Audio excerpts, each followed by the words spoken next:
Welcome, everybody. Thank you for coming out this evening. I want to welcome you to, again, our continued program for Adam Smith Week.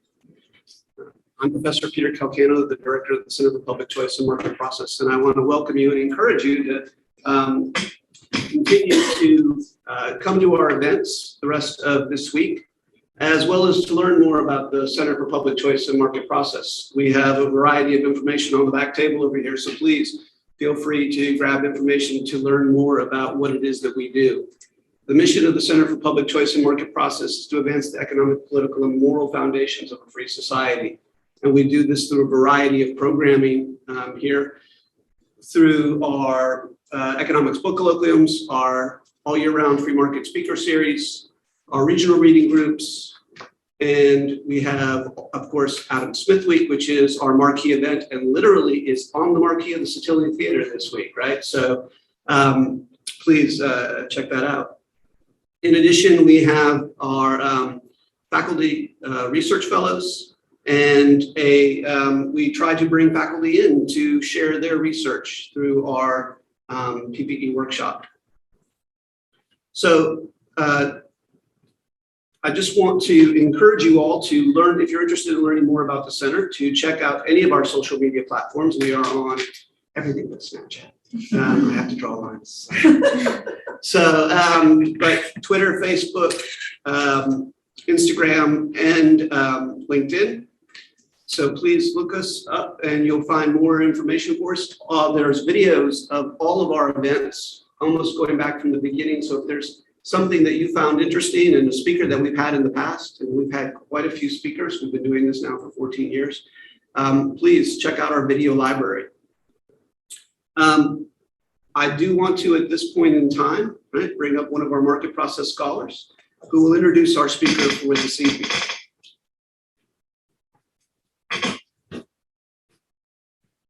Dr. C, and thank you everybody for joining us tonight to hear from Dr. Rachel Ferguson.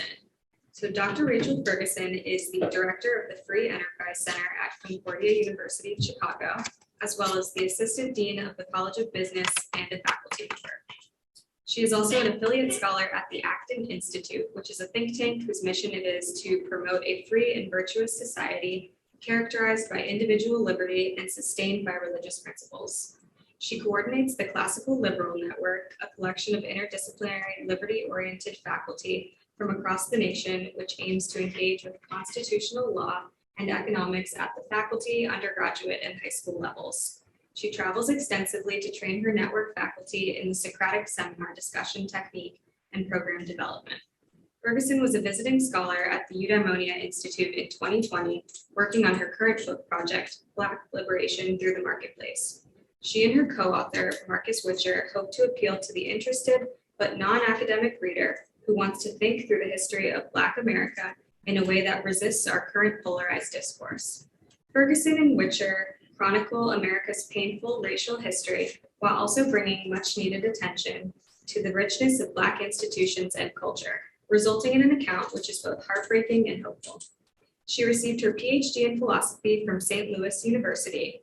In the meantime, she had two babies, Asher and Solomon, and she is married to Mike Ferguson.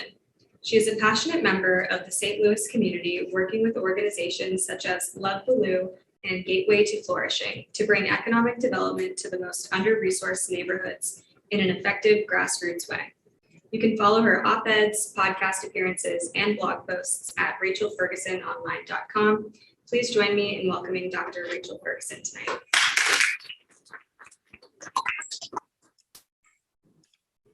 All right. That was great. Thank you so much for the introduction. And I want to say that I was in the audience for the criminal justice panel this afternoon, which was really excellent. The discussion was wonderful and very thought-provoking. And you guys have something really special here with this center and with Adam Smith Week. So what a privilege. Thank you very much for bringing me on. Okay, so I have a lot to say, so I might talk a little fast, but I'm hoping to bring out some of the big economics themes that come through in my book, Black Liberation Through the Marketplace, which is available on Amazon for pre-order now. I'll mention that throughout the talk. No, I'm kidding. But it's coming out May 10th, so it's almost out. And one of the things that I really did in putting the book together is try to address this, it's almost cliche now to talk about how polarized and tribal we've become. And so we're in this polarized age in which it's assumed that, sometimes assumed by some anyway, that those who care about free trade and economic growth don't overlap with those who care about severe inequality and oppression. It's so important, and I cannot stress this enough, to escape the false dichotomies of this particular parochial moment that we're in by steeping ourselves in history. The study of history loosens the grip of ideology by showing us that the ideas we are told must be bundled together were not bundled together in the same way in other times and places. This means that a consideration of one issue at a time may allow us to again reshuffle and realign in the future. So in the forthcoming book, my co-author and I call this process unbundling. One way to unbundle is to take up a position that does not align with either pole in our current political discussion. So my co-author and I take up the perspective of the classical liberals. Classical liberals are those political philosophers who hold that the primary role of government is to protect rights to private property, freedom of contract, and the equal protection of the rule of law. Classical liberals also value the entrepreneurial spirit and thick civil society institutions. This allows us to think through issues of oppression and economic exclusion from a pro-free market perspective. So that's really what I'm doing here. So one of the ways we kind of open the book is addressing something very timely, and that is the New York Times recent 1619 project. We're not addressing the whole project, but just one essay from the project, an essay by Matthew Desmond. In this essay, Desmond argues that current corporate employment practices can be traced back to techniques employed by Southern plantation owners. Desmond is drawing on a recent school of historical thought called the New History of Capitalism, or the New Historians of Capitalism. This group of scholars have dedicated themselves to demonstrating that capitalism is inextricably rooted in the institution of slavery, and that the pursuit of profit in the marketplace necessarily requires exploitative practices. If their thesis is correct, it would be cause for serious alarm, as all of us sitting here in this room are active participants in the market system. A perusal of the history of economic thought, however, I'm going to argue causes serious problems for the new historians of capitalism and their condemnation of free market economics. So the first thing that might strike us as odd is that the earliest philosophers of economics are abolitionists, right? So if capitalism and slavery is so tied up together, why are the first purveyors of capitalist thought abolitionists? That should strike us as, that should make us curious, right, as historians. Adam Smith said, and I quote, "The property which every man has in his own labor, as it is the original foundation of all other property, so it is the most sacred and inviolable." As a matter of fact, I went to Scotland for my honeymoon and I actually saw his headstone. That's the quote that's on his headstone in Scotland. Smith openly opposed slavery on both moral and economic grounds, arguing that the freedom to learn, to move, to innovate, and to trade is at the heart of all wealth creation, since we increase our wealth through specialization and trade. That's sort of his whole thesis, right? Any system which denies these freedoms to individuals will by necessity deny itself the bounty of their efforts. An enslaved person is not allowed to learn, cannot go where their labor is most valued, was rarely allowed to cultivate their own ideas and efforts or to trade their own creations in the open marketplace. As one 19th century figure argued, quote, "Whatever of mechanical talent or intellect capable of illustrating a nation there is in the 3 millions of slaves is lost forever for want of education." It turns out that the free market thinkers of the mid-19th century were fiercely anti-slavery. So now we're moving on kind of in time to the great abolitionist movement. So we can include here William Lloyd Garrison, Henry Ward Beecher, Joshua Levitt, and Ralph Waldo Emerson. These thinkers were followers of Victorian England's apostle of free trade, Richard Cobden. For these, free trade and abolitionism were both expressions of their Christian commitment to nonviolence. Garrison, the famous publisher of The Liberator, described himself as a radical free trader who even went so far as desiring the abolition of all custom houses, right, which is where you collect tariffs, as now constituted throughout the world. The Anti-Corn Law League and the Anti-Slavery Society both appealed to a fundamental right of human beings to control their own labor and exchange their wages for whatever they chose. Frederick Douglass met Cobden in England and used his Anti-Corn Law League as a model for abolitionism. And radical Republican anti-slavery Senator Charles Sumner corresponded with Cobden as well. So even though Cobden's in England, he's having a lot of effect on the conversation in the United States. Classical liberal economist John Stuart Mill. Do you guys recognize that name? John Stuart Mill, famous utilitarian philosopher. He was also a free market economist. He was so famous for his anti-slavery and anti-racist views that Thomas Carlyle nicknamed economics the dismal science for this very reason. I did not know this. I thought it was called the dismal science because economists are bean counters or something like that. They love to run regressions. No, it's called the dismal science for this very interesting historical reason. As David Levy explains, Carlyle's target was not Malthus. Do you guys remember Malthus? He was the guy who thought, right, we would all starve to death because population would get too big. He actually wasn't attacking, that would be dismal, wouldn't it? You'd think he was attacking Malthus. That would be the dismal science. But he wasn't attacking Malthus. He was attacking people like John Stuart Mill, who argued that it was institutions and not race that explained why some nations were rich and others poor. Carlyle attacked Mill not for supporting Malthus's predictions about the dire consequences of population growth, but for supporting the emancipation of slaves. It was this fact that economics assumed that people were basically all the same and thus all entitled to liberty that led Carlyle to label economics the dismal science. He was not alone in denouncing economics for making its radical claims about the equality of all men. Others who joined him included Charles Dickens and John Ruskin. The connection was so well known throughout the 19th century that even cartoonists could refer to it, and their audience would get the reference. So the idea was that the sophisticated way of looking at things at the time was racist, right? And so the important thing was that you understood that nations did well because of their race, and the economists denied this. Frederick Douglass was a loud and proud classical liberal in every way. He was fully aware of the philosophical alternatives, with both anarchists and socialists mixing in the anti-slavery societies of his day, but he chose liberalism. Douglass was deeply impressed by his first experience in making a contract for work and getting paid, only to have to hand his pay over to his slaveholder. That experience solidified in his mind the idea that one belongs to oneself, along with one's labor, and that to take the fruit of a man's labor away is theft. In his famous speech, "What to a Slave is the 4th of July," Douglass asked the crowd if they would have him argue that, quote, "man is entitled to liberty, that he is the rightful owner of his own body. There is not a man beneath the canopy of heaven that does not know that slavery is wrong for him." Douglass argued explicitly against his socialist friends that property is a natural right, and that the main problem with unionism is that it assumes that workers and owners are playing a zero-sum game when they're actually in a mutually beneficial relationship. As to property, he said, "So far from being a sin to accumulate property, it is the plain duty of every man to lay up something for the future."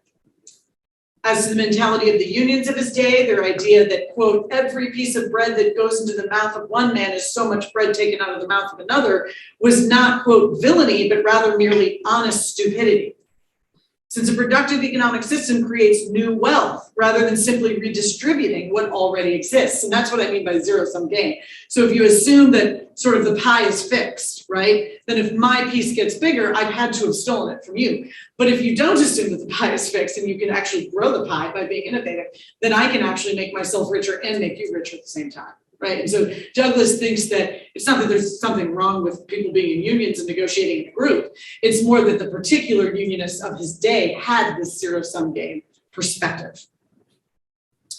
Finally, Douglass's push for Black land grants and universal education for Black Americans was framed not in the language of general welfare, but in the language of straightforward restitution, or what we would call now reparations, for theft of labor and other crimes against formerly enslaved people. Give the Negro fair play, Douglass declared in 1893, and let him alone. But that was just the issue. The Southern Black codes would not give the Black people fair play, limiting gun rights, voting rights, and economic rights based on color. Douglass's frustration increased as he grew older, but he always said, quote, "The trouble never was in the Constitution, but in the administration of the Constitution." In another place, Douglass declares that the real problem is, quote, "whether the American people have honesty enough, loyalty enough, honor enough, patriotism enough to live up to their own Constitution." Moving along in history, we see other representatives of classical liberalism fighting hard against the racism of their day. Oswald Garrison Villard and Moorfield Story co-founded, along with Du Bois and others, the National Association for the Advancement of Colored People, otherwise known as the NAACP. As a young man, and after some disappointing experiences with journalistic ethics, Villard celebrated finding a few papers for which to write in which his colleagues were, quote, "radical on peace and war and on the Negro question, radical in our insistence of the United States stay at home and not go to war abroad and impose its imperialistic will upon Latin American republics, often with great slaughter. We were radical in our demand for free trade and our complete opposition to the whole protective system." While commentators of our day often seem confused by Villard's and his colleagues' philosophical commitments, they are nothing but a consistently classical liberal commitment to freedom, which includes refraining from violating the freedom of other countries through military involvement with them. Classical liberals oppose both slavery at home and imperialism abroad. In the late 19th century, he and Story both participated in the last gasps of a party straightforwardly aligned with classical liberalism, the Gold Democrats, who believed in the ability of every individual, unassisted if unfettered by law, to achieve his own happiness, and upheld his right and opportunity peaceably to pursue whatever course of conduct he would, provided such conduct deprived no other individual of the equal employment of the same right and opportunity. They had stood for freedom of speech, freedom of conscience, freedom of trade, and freedom of contract, all of which are implied by the century-old battle cry of the Democratic Party, individual liberty. Remember, these parties all change over time, right? Villard and Booker T. Washington worked together to convince President Wilson to turn back his policy of resegregating federal offices and to defend Blacks' rights in the South, but were sorely disappointed by Wilson's refusal. And if you think you misheard me just then, you did not. Woodrow Wilson resegregated the federal government offices. They have been desegregated and he resegregated them, just so you understand. So they were very disappointed with Wilson. Moorfield Story, a co-founder and the first president of the NAACP, stuck to his classical liberal views with regard to economic rights, civil rights, and just war theory for his whole life. He believed in pacifism, anti-imperialism, and racial egalitarianism, as well as laissez-faire, which is the old term for free trade. So I wanted to just point out that you have some very important figures in it. It's sort of the anti-racist history of the United States who are coming straight out of the classical liberal tradition. The scientific racism of the late 19th century led to a number of eugenicist policies, including the minimum wage. This is something a lot of people aren't aware of. Most people today don't know just how thoroughly the academic and political elite of this period were romanced by the ideas of scientific racism and eugenics, including economists who rejected the idea of free trade and free markets in favor of economic planning. Obviously, if you're going to be a eugenicist and control the population, you've got to be an economic planner. The famous early 20th century economist John Maynard Keynes, for instance, known for his ideas about escaping the business cycle through government spending, also sat on the board of a eugenics organization. He argued that birth control would take care of the quantity problem when it came to overpopulation, and now the task of economics must turn to the quality of the offspring that would be allowed to be born. So we often forget just how popular the eugenicist movement was before World War II. Of course, once that happened, right, it got a bad name and everybody hush-hushed about it, but it was actually extremely popular at the turn of the century and beyond. So let's return to this question of the debate with Matthew Desmond in the 1619 Project. Is slavery profitable? It's sort of motivated by the question of whether slavery is profitable. And to be fair to the critics, it's true that many classical liberal economists thought slavery is in and of itself unprofitable. But this is not always the case. In their logic, enslaved people have no incentive to work hard except the lash. They receive none of the gains from harder or smarter work. It's just sort of an incentive thing, right? Free laborers, on the other hand, will be more inventive and better motivated by the opportunity for greater reward. Furthermore, free laborers are far more likely to be well matched to their work since they can move around in order to find the best employment for their talents. In search of higher wages, they will increase their human capital by educating themselves and learning to operate productive machinery. To Smith and his fellow travelers, it looked like an open and shut case. Free labor is not only the moral option, it's also more efficient and more productive. So easy peasy, right? The morality and the economics go together. They weren't exactly wrong. So I'm going to kind of spend the rest of the talk explaining how they're wrong and how they're right. It just depends on who gets to enjoy the profits. The distinction between slaveholders' profits on the one hand and productivity for the whole economy on the other has been a source of major confusion in the literature on this topic. So there's a famous book called Time on the Cross, made a huge splash, not just in the economics, right, but like in major newspapers. Time on the Cross by Robert Fogel and Stanley Angerman, demonstrating without any real doubt that plantation owners did quite well for themselves and that the plantation system was incredibly productive. And when this came out, it inspired real dismay. It sent shockwaves through academia, and even in the news. We knew slavery was immoral, but we thought it was inefficient too, that it was just a bad way of arranging one's economic system. Over time, the main thrust of the analysis from Time on the Cross, that slavery is fairly productive, has been upheld. There were other problems with the book, but that's basically correct. So what does this mean for the economic argument against slavery? I'm going to argue that it doesn't actually mean much. In retrospect, we might not have been so surprised that slavery could produce a lot of cotton and make plantation owners rich. After all, planters could force enslaved people to work for longer hours than the free labor would be willing to do. Slaves also worked at far younger ages. They kept the elderly busy with any work they were able to do. All women worked, even just before and after childbirth. So a lot of labor that isn't happening among free laborers. Indeed, quote, 2/3 of slaves participated in the labor force compared with only 1/3 free populations, North and South. Planters could get away with very low costs by giving enslaved people in-kind goods like food and extremely basic clothes and housing. The cost of this upkeep fell far below the wages that they would have had to pay to a free laborer. Some have objected that this fails to account for the upfront expense of paying the slave trader for the value of the enslaved person. That's true, but it's also true that planters treated their slave property as a form of speculation. The economic value of the slave was a huge part of the way they built the investment portfolio that they hoped to hand down to their heirs. So one way of thinking of this is sort of that they treated that property in much the same way that many of us treat buying a home. We don't really see it as a liability. We see it as an investment. But economists aren't actually all that interested in how to make particular businesses run well. As a matter of fact, economists don't even care if any particular business continues to exist. They're interested in how to make an entire economy run well.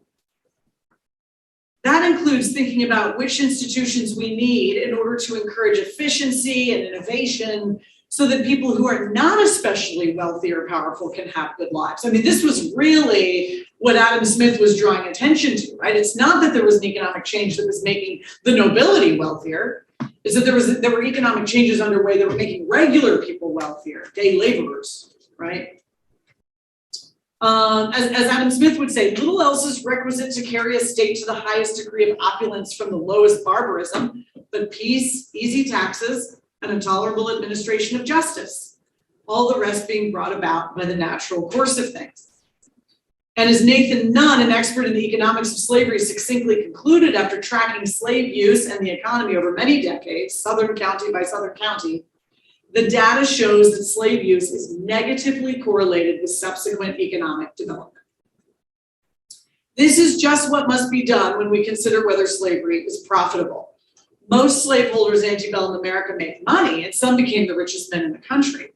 Taking up the economic way of thinking, however, we ask ourselves whether slavery as an institution was more efficient and productive for the whole economy than a system of free labor would have been. So it's a kind of thought experiment, right? Where I'm comparing it to something that didn't happen, a system in which Black people in the South were free. We're taking a purely economic approach for the moment, but we'll soon see that the underlying moral questions are more deeply connected to the economic question than it might appear. So for now, please forgive, kind of the cold, calculated language of economics. It rightly disturbs us to talk in this cavalier way about trafficking human persons. But the upshot of doing so is to show that oppressing people is no way to build a prosperous economy. Slavery is morally condemnable no matter its economic consequences, but it's still worthwhile to correct the record. Its economic consequences are bad for almost every single person involved, and that's the case I'm going to make now. First, we make sure to recall that even if the loss of slave labor had cost the South its cotton business, Southerners still would have busied themselves doing something, probably growing flax or wool. While these crops may not have been as profitable as cotton, remember that the relevant difference is the difference in profitability between cotton and flax or wool, not the difference between cotton and nothing, right? So it's always just the next most rewarding activity. The same goes for the slave trade. Absent the possibility of trading in human persons, merchants would have busied themselves with something else. In this way, we can roughly calculate the marginal value of slavery, as economists put it. Marginal value is the value of something in comparison to the next best alternative. Let us assume that there would be some real economic loss in growing something besides cotton. It was very popular. Okay, so that there was real economic loss. Now we must compare that loss in profits, so just the loss in profits between cotton and the next thing. We compare that to the cost of slavery itself and ask ourselves which is greater. The cost of slavery can be categorized under three ways. There's really more than this, right? But in the book, we just discussed three. Deadweight loss, privilege seeking, and negative externalities. Okay, so first, deadweight loss. I'm following here the work of Jeffrey Hummel, his article, Deadweight Loss and the American Civil War. He says, two broad positions have dominated the history of economic thought with respect to chattel slavery. The view of the classical economists, dating back as far as Adam Smith and including a good many abolitionists, was that slavery was inefficient and therefore unprofitable. The contrasting position of the new economic historians is that slavery was profitable and therefore efficient. Both positions are partly wrong as well as partly right. Southern slavery was indeed profitable, but nevertheless inefficient. It operated like other obvious practices, from piracy through monopoly to government subsidies, where individuals' gains do not translate into social benefits. In the terminology of economics, it was a system that imposed significant deadweight loss on the Southern economy, despite being lucrative for slaveholders. So if you think of a pirate, right? A pirate can get rich, but he's not making anybody else rich. He's not doing anything productive, right? He's just taking through violent extraction. The thing we like about a market economy is that everyone is being productive in their activity. So hopefully people are being rewarded for their productivity, not for violent extraction, okay?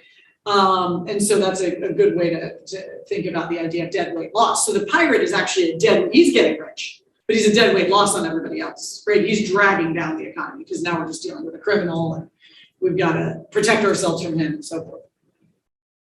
The term deadweight loss refers to situations in which too much or too little is produced.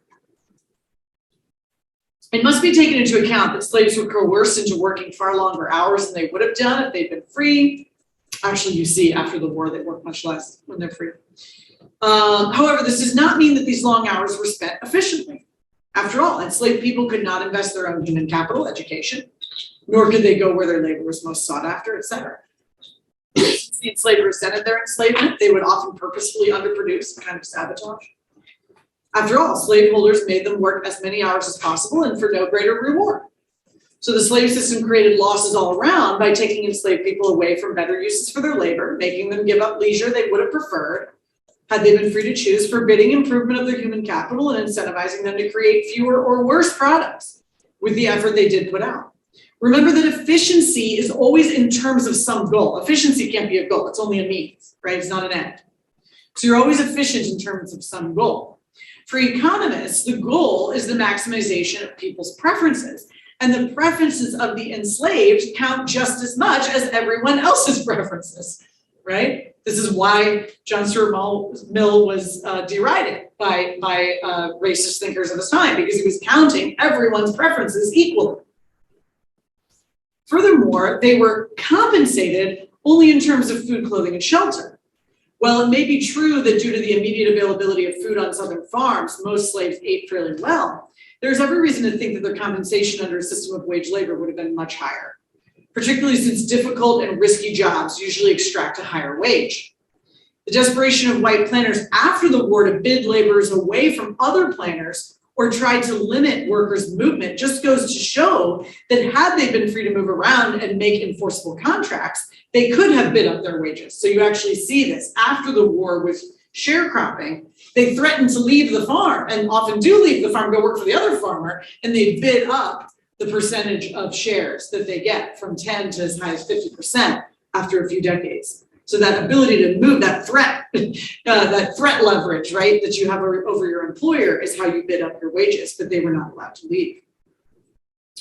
Hummel estimates that the deadweight loss, he estimates the deadweight loss in the billions.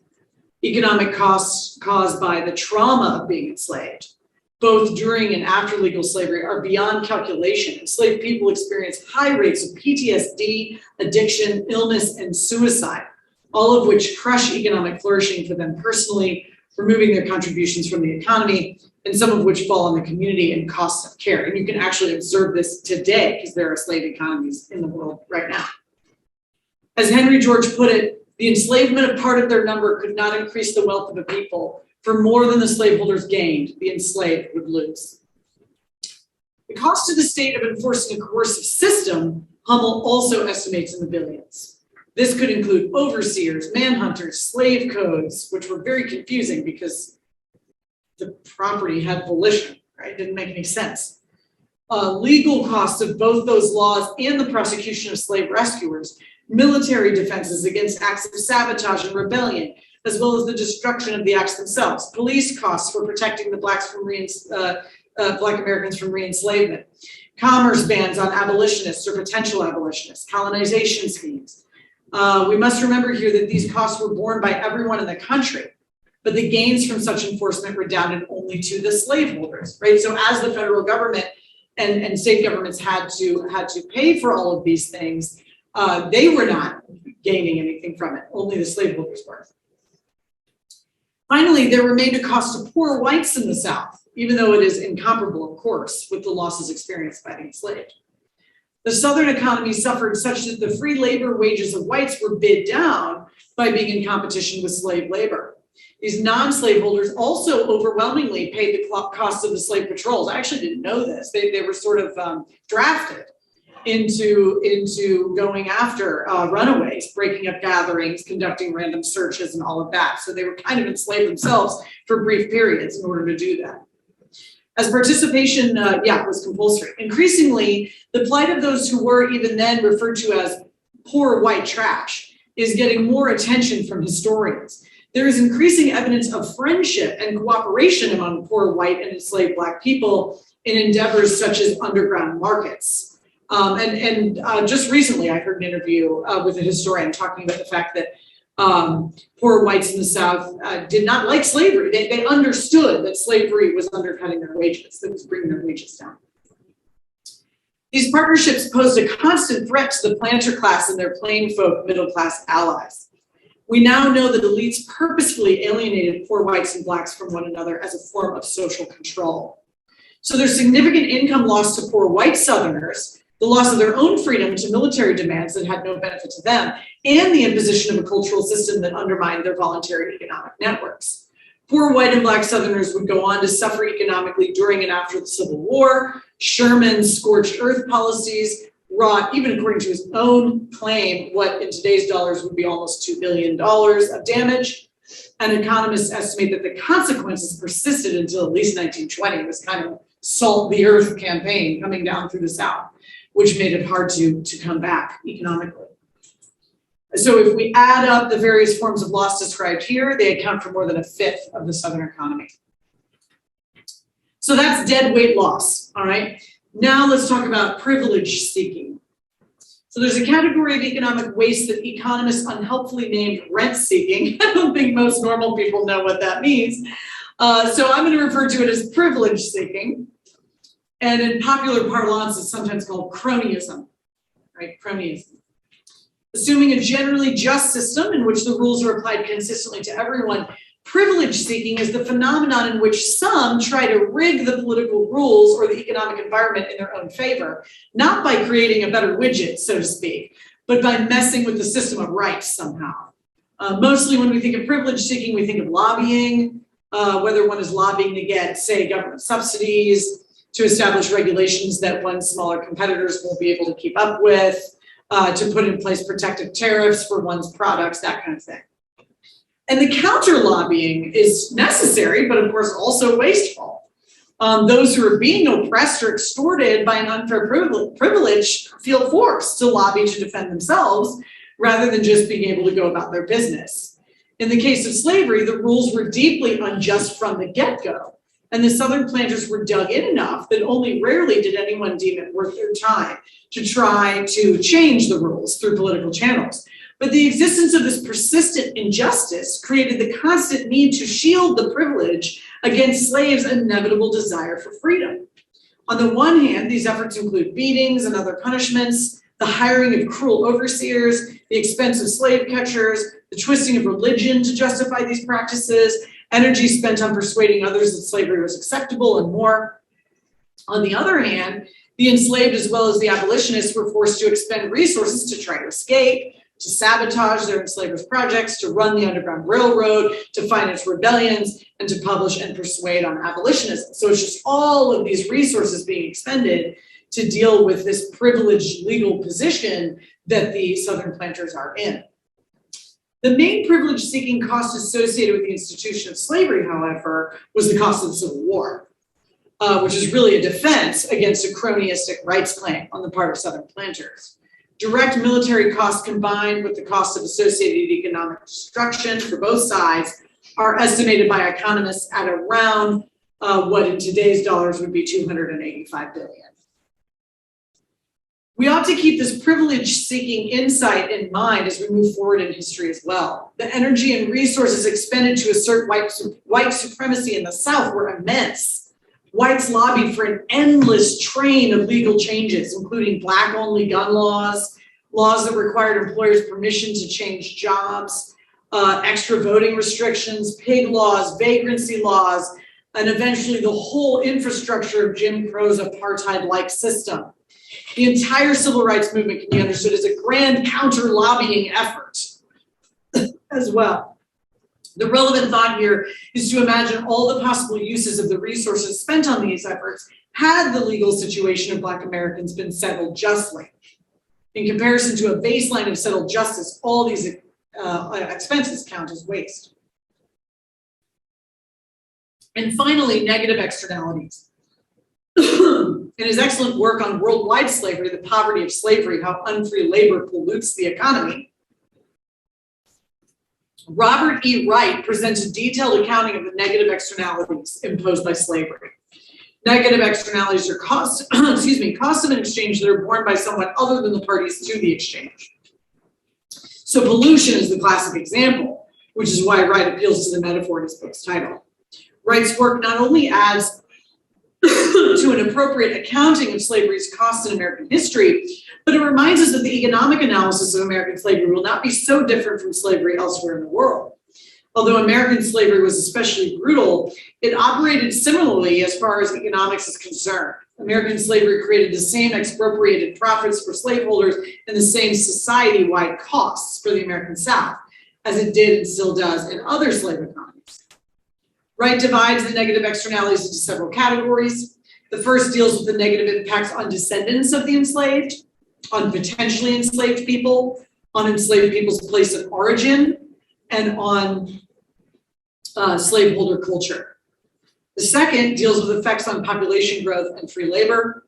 Third, he claims that the slave system stymies the development of agriculture, education, infrastructure, and technology.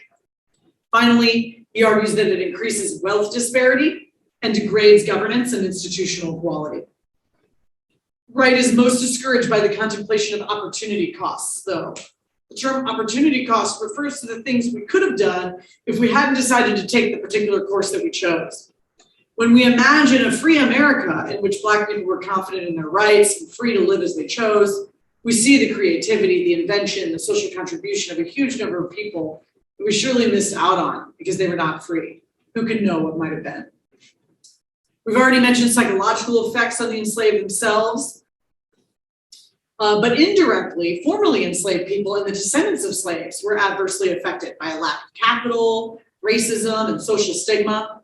These had clear economic effects, as both the Freedmen's Bureau and Northern religious organizations spent millions to educate them, only to have their investment dashed by the iron grip former slaveholders reasserted on the legal and political system in the post-Reconstruction era.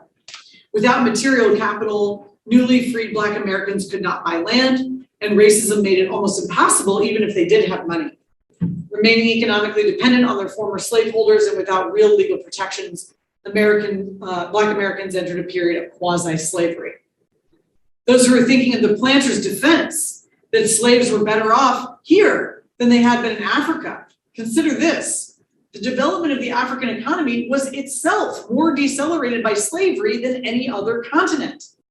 One economist, Nathan Nunn, has even demonstrated that the greater the number of people kidnapped for the slave trade in a particular region, the lower its economic prosperity today.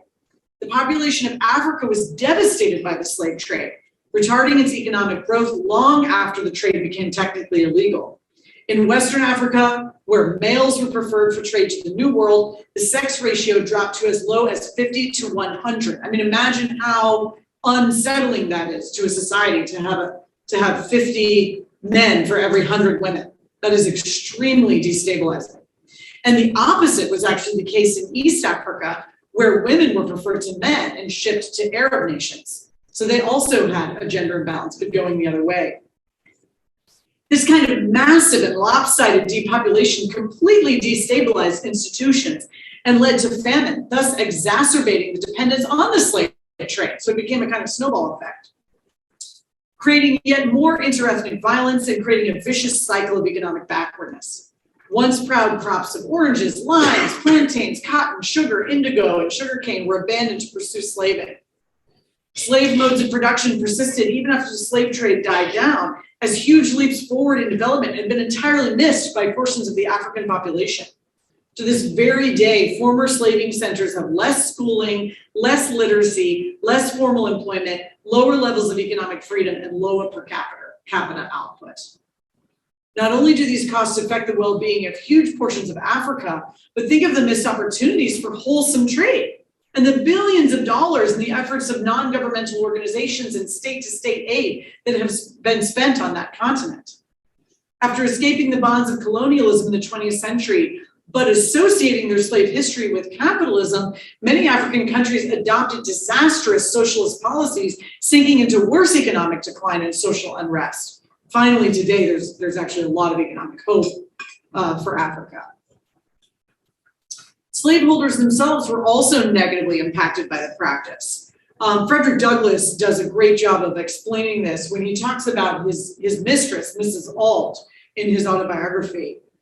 He says in their first meeting, she was so well-mannered, she was extremely kind to him. He was kind of freaked out by it. He says, but alas, this kind heart had but a short time to remain such. The fatal poison of irresponsible power was already in her hands. It soon commenced its infernal work.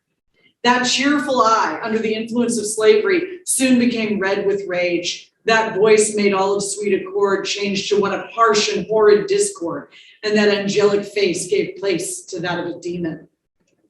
John Newton, the great hymn writer, describes the loss of the moral sense with hearts hardened like steel. And Thomas Jefferson admitted as much as well, stating that there must, quote, be an unhappy influence on the manners of our people produced by the existence of slavery among us. The high incidence of rape enabled by the power of slaveholders over their female slaves fed a culture of sexual compulsivity among slaveholders, with a terrible spread of sexually transmitted diseases, jealousy in families, children separated from their half-siblings, breeding a culture of anger and violence. Southerners carried weapons with them at all times, and the South had a homicide rate many times that of the North. Next, he looks at, I know I'm going a little long, so let me scroll down. We're looking at various costs. I want to hit this one, which is the another negative externality is the disincentivization of economic development. So the Southern economy lost out on a lot of improvements because of its dependence on this sort of very old-fashioned form of labor. And there wasn't a lot of incentive to invest in infrastructure and technology. So very few patents were awarded in the South. Per capita literacy rates were relatively low. Industrial techniques remained embarrassingly backwards.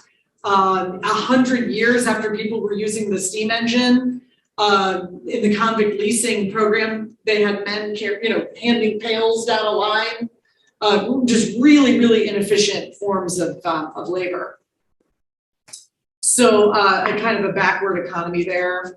And Southern elites fought against modernization and industrialization. They saw themselves in a very kind of aristocratic way as sort of paterfamilias, living on the plantation. And they would do just enough to keep up their way of life, but they were not interested in commerce. They looked down on the North for sort of the cold cash nexus of Northern industrialization.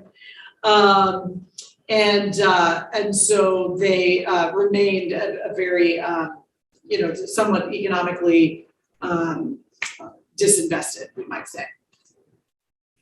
Okay, so I want to jump ahead because I know we're running out of time, and I will just say that weighing the deadweight losses, the waste of privilege seeking, the negative externalities, and the opportunity cost against the difference between, remember, a cotton market and the next best alternative.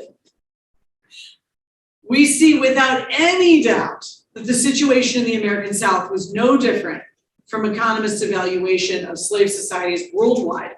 The marginal value of slavery is negative.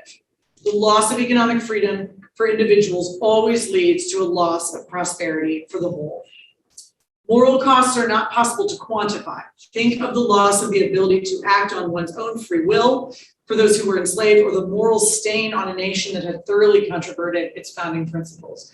We are not indulging in historical presentism here by applying our own moral values to a different age. The hypocrisy of slavery was well recognized at the time, throughout this entire founding period, and discussed deeply, deeply criticized from both a religious and a political perspective throughout its tenure. The economic, social, cultural, theological, technological, and moral confusion of the slave system infected the American experiment profoundly. I'll stop there. Thanks.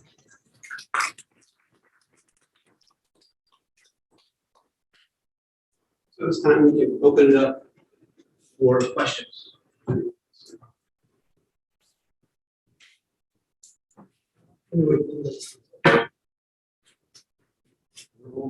We usually look to our market process scholars, see if they have any questions first.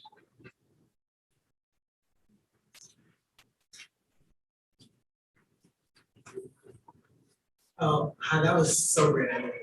Oh, thank you. My name is Jerome Stewart, Assistant Professor of Management. And this is a selfish question for my own benefit. Black liberation through the market, not emancipation, not abolition. Why did you choose that phrase?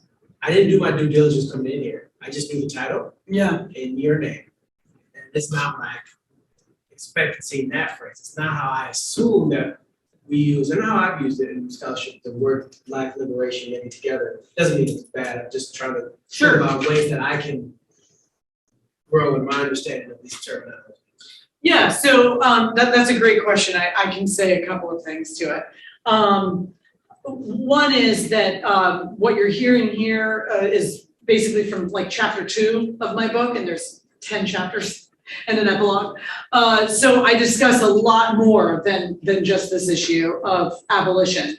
That's early. It's a little bit of a survey of Black American history. And so what I'm doing is through the whole book, which you can pre-order on Amazon now, through the whole book, you're looking at each time period in history and looking at the way that exclusion from those three institutions, private property, freedom of contract, and equal protection of the rule of law, is accounting for Black oppression, right? So it's a kind of classical liberal account of Black oppression. And then at the same time, you're paying attention to the ways in which Black Americans fought back. Sometimes, so we have a whole chapter on Black entrepreneurs like Madam C.J. Walker and John H. Johnson and T.R.M. Howard, who were able, in spite of the obstacles, to become really insanely wealthy. Madam C.J. Walker was next door neighbors with Henry Ford. She was a hair care millionaire. But anyway, just incredible stuff. So we look at the success of entrepreneurs, but we're also looking at those thick civil society institutions, which is such a big part of being free people, right? That you have interactions that are neither the market nor the state. So it's not about buying and selling. When I'm talking about the Black church, or I'm talking about fraternal associations or whatever, right? Or even the NAACP, I'm not talking about buying and selling, and I'm not talking about being coerced by the state. It's those voluntary associations, the stuff of life, right? The things we really live for, our families, our churches, our neighborhoods, our clubs. Those are the things that really make life happen. And we see a beautiful story in Black American history of the way, particularly out of the cultural womb of the Black church, you see so much emerge. Some of these things I talked about, for instance, in terms of literacy, Black Americans were 80% literate by 1930. I mean, it's like Robert Higgs, in his book, Competition and Coercion, says it may be the greatest leap forward in literacy, like in history up to that point. It was an incredible accomplishment, which really came out of the determination of sort of the Black subculture. And so I'm talking about those things, and then throughout the book, I also sprinkle a discussion of what you might call solutions, right? But they're also liberatory, right? So if I'm thinking about solutions, I'm thinking about things like economic freedom, educational freedom, criminal justice reform, right? Things that have to do with freedom, really the freedom of individuals to pursue economic flourishing and other forms of flourishing. And then finally, and I always try to get this in because I'm a real fanatic about it, I talk about the neighborhood stabilization model. And neighborhood stabilization is dealing with the way we do our philanthropy, which is mostly terrible. I'll just say, right? There's a lot of toxic charity going on. And but the neighborhood stabilization model, which if you care to know about it, you might look at Toxic Charity by Robert Lupton, or the book When Helping Hurts by Brian Fickert. Look at the work of John Perkins, the Christian Community Development Association, or even Bob Woodson. You can look at these thinkers who are thinking about, okay, I tell a lot more about oppressive things that cause destabilized neighborhoods in the book, oftentimes being done by the state. And then once you have a neighborhood that is both ghettoized and destabilized, how are you actually going to bring economic flourishing realistically into a neighborhood like that? And there are probably good policy things to do, but the neighbors will struggle to take advantage of those things if there are not resources being brought in by loving face-to-face presence in the neighborhood of people who are dedicated to stabilizing that neighborhood. And so for more, read the book, but that's the idea. So, and I always want to make the point too, that 80% of Black Americans today are not below the poverty line, right? A majority of Black Americans consider themselves to be middle class. So there has been a lot of liberation through the marketplace. So when we talk about neighborhood stabilization, I'm talking about people who are stuck, right? There's something wrong. There's no progression in this group of stuck people. I'm not talking about Black people, right? And that's because being poor, I want to be very careful not to associate being Black and being poor. That's not true. There are the poverty rate in Black communities is 20%, and the white population is 10%. But there are 6 times as many white people in the United States, right? There are a lot of poor white communities. So when we talk about the poor, we need to be thinking about the poor, right? Whether they're in concentrated poverty in inner cities or they're in dispersed poverty in rural areas, those are issues that are American issues, right? Not just Black or white issues. And so I always kind of want to make sure I say that, right? That Black people are really flourishing in the United States in many ways, but there is this ghettoized, destabilized region. And why am I using the term ghettoized? I'm not trying to be politically incorrect. I'm using the term ghettoized in the actual sense of the word, what it actually means to ghettoize people, because I'm appealing to the history of things like not just redlining, but also the federal highway system, urban renewal, which was called by James Baldwin Negro removal, right? And so you have actual ghettoization of poor Black Americans. So just clarifying that too. So did you want to follow up? Is that a good answer? I don't know, good or bad, it was very helpful. Okay. Yeah. Instead of purchasing through Amazon, I think we can just get this in our library. Oh, absolutely. Up your library on your department. So back to my question. So back to your original statement that you said that like slaveholders weren't interested in commerce and innovation; they wanted to keep the same. I don't know if this is it, but they were pushing west to find more land. Obviously, there's more desert, but they were competing with British India for the most part with cotton producing industry. Yeah, that's true. And the issue I find in that is they had an incentive for their. Well, I don't know if this is correct or not, but they did have an incentive to keep their slaves productive, healthy, because they needed to produce more cotton. Yeah. And during the Civil War, obviously, with the war and South not being produced, it funneled the way for basically Britain to move away from the slave point from Uncle Tom's Cabin, convince the British populace to not do slavery. But what we see like today is going to poor countries and paying them the bare minimum to create products. So my issue is like with all this going on and with the Southern economy, like you said, it went sharecropping and they couldn't compete on the world stage with British India, Indonesia, the Dutch East Indies, I should say, and these multiple corporations. So like back to your original statement, because they're businesses, so they have to innovate and compete. So So you have to be really we have to not overstate the case. Right. I think that and this is borne out in the really classic work Roll, Jordan, Roll by Eugene Genovese, where he, if I'm pronouncing that right, where he talks about sort of the attitude of slaveholders. And I actually skipped the part because we were running out of time, where I talked about this guy Fitzhugh, he's really an interesting character, but he's he's kind of, there really was a philosophy in which Northern capitalism was condemned. That was seen as cold. You were treating employees like they were nobody to you. They could come and go, and they saw themselves as a father figure, and that this was like a family kind of. We might think that's absurd, but but that's how they saw themselves. It was, in other words, it was more of an aristocratic society. Now, an aristocratic mindset, you still have to live, right? You still have to make money. You still have to try and keep your plantation going. And so I don't mean to say that they didn't have some business sense. They obviously did. But there was definitely kind of a condemnation of the sort of commercial spirit, right? The idea that we were going to really try and be as efficient as possible, or think about what activity we might want to do instead of doing this, right? Which might be even better.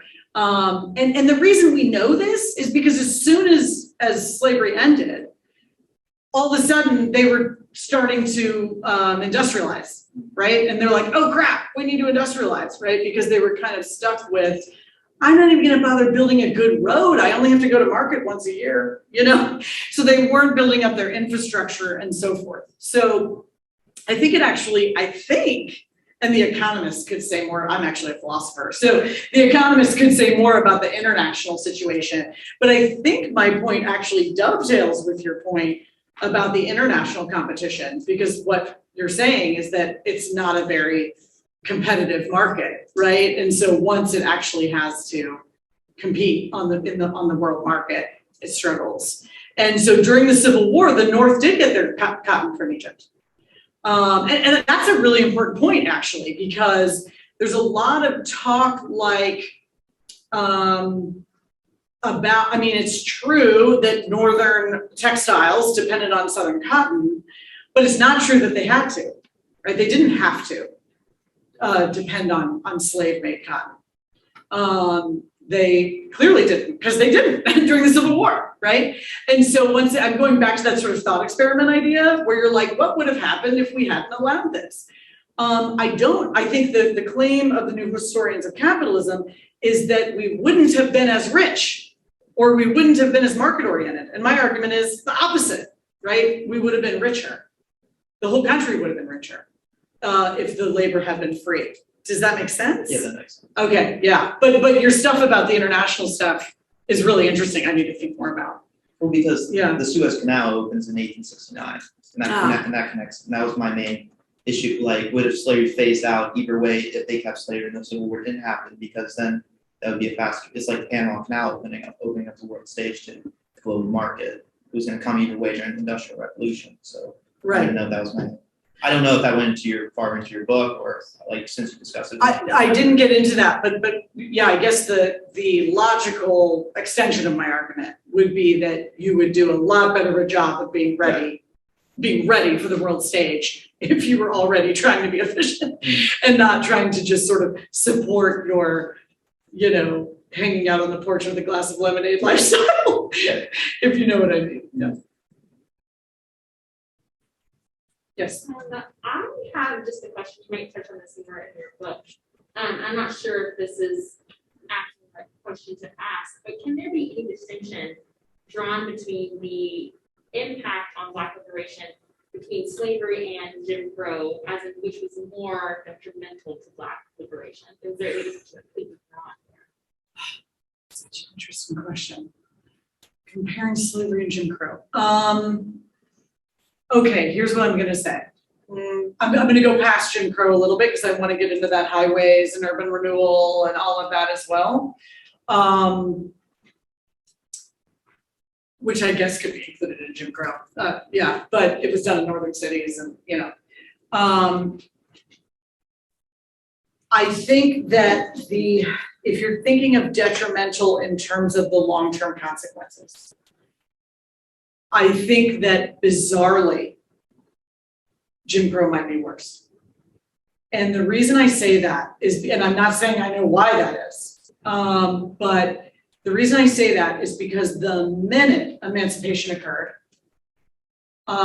you saw Black Americans starting schools, getting married, trying to buy farm. They just went for it. They were like animated by, we might say the American dream, right? The idea, and oh my gosh, the constant obstacles created by Jim Crow, the inability to have courts that would defend their property rights, and then finally, I almost think that those massive federal projects that we see in as late as the 1950s, the federal highway system is launched in the 1950s, and then it takes like 40 years to build. And urban renewal and things like that are so bad because you had this huge growth, economic growth in Black America from like 1948 to 1960.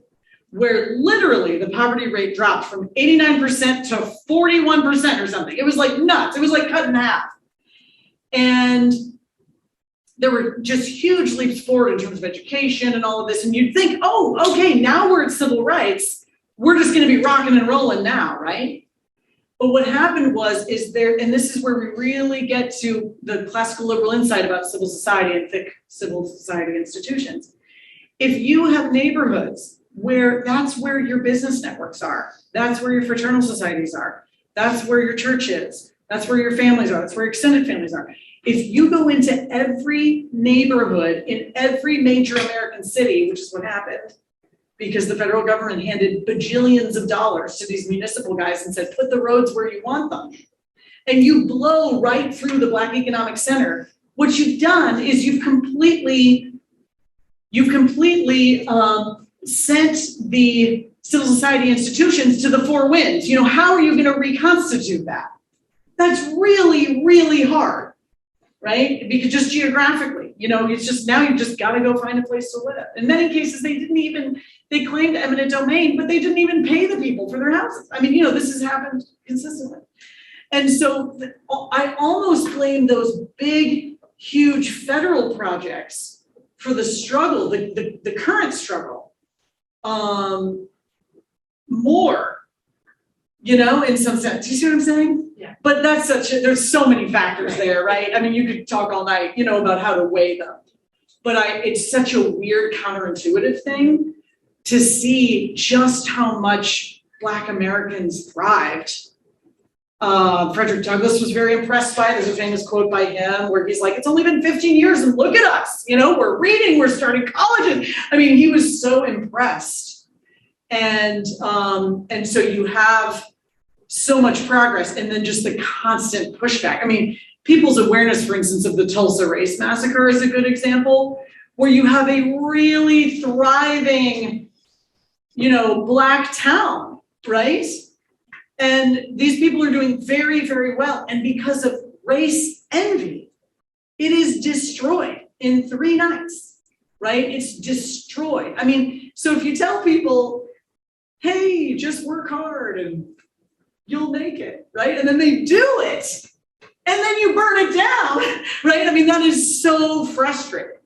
That's so frustrating. So that's why I almost want to say it was, you know, but those are so hard. Right, yeah, no, Yeah, but great question. I mean, interesting thought experiment, right, to think about. Yeah. Just to piggyback on that, tomorrow when I give my talk, I'm actually going to be taking a deep dive into the city where I'm from, which is Salem, which is exhibited exactly what you're talking about, the urban renewal, Route 52, which divides the city into primarily Black and poor on one side and white and wealthy on the other.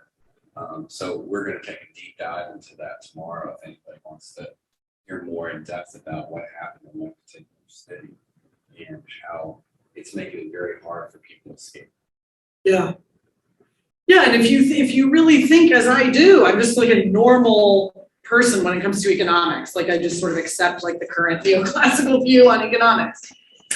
If you think that specialization in trade is how you build wealth, how about if you just put a huge concrete wall down the middle of every town in the United States? You know, that's gonna stop people in really serious ways. And also don't let them move. So, I mean, all this is fascinating. I think the question over here is one that go forward and write that book because I want to read it, because parsing those things out I think would be fascinating. But there's a second case study that comes from Native American reservations where it's not a combination set of institutions the way like the highway projects were and some of those things. You had you set them up and you see the same pattern exhibited in their economic development and the separation as well. And so I think there's something to what you described. With the reservation system. Yeah. And you know, actually some people have asked me what I want to do next, and I almost want to write on Native American property next. We should talk. Yeah, we should talk, because that is so much more puzzling, because you have the desire to maintain cultural connection, which is sort of expressed in the reservation system, but it's like economically totally untenable and just really, really destructive. And so what do you do? You know, I think it's an interesting puzzle to try and. Yeah, we should talk in some detail. Yeah, interesting and sad. I mean, in a sad way, in a very sad way.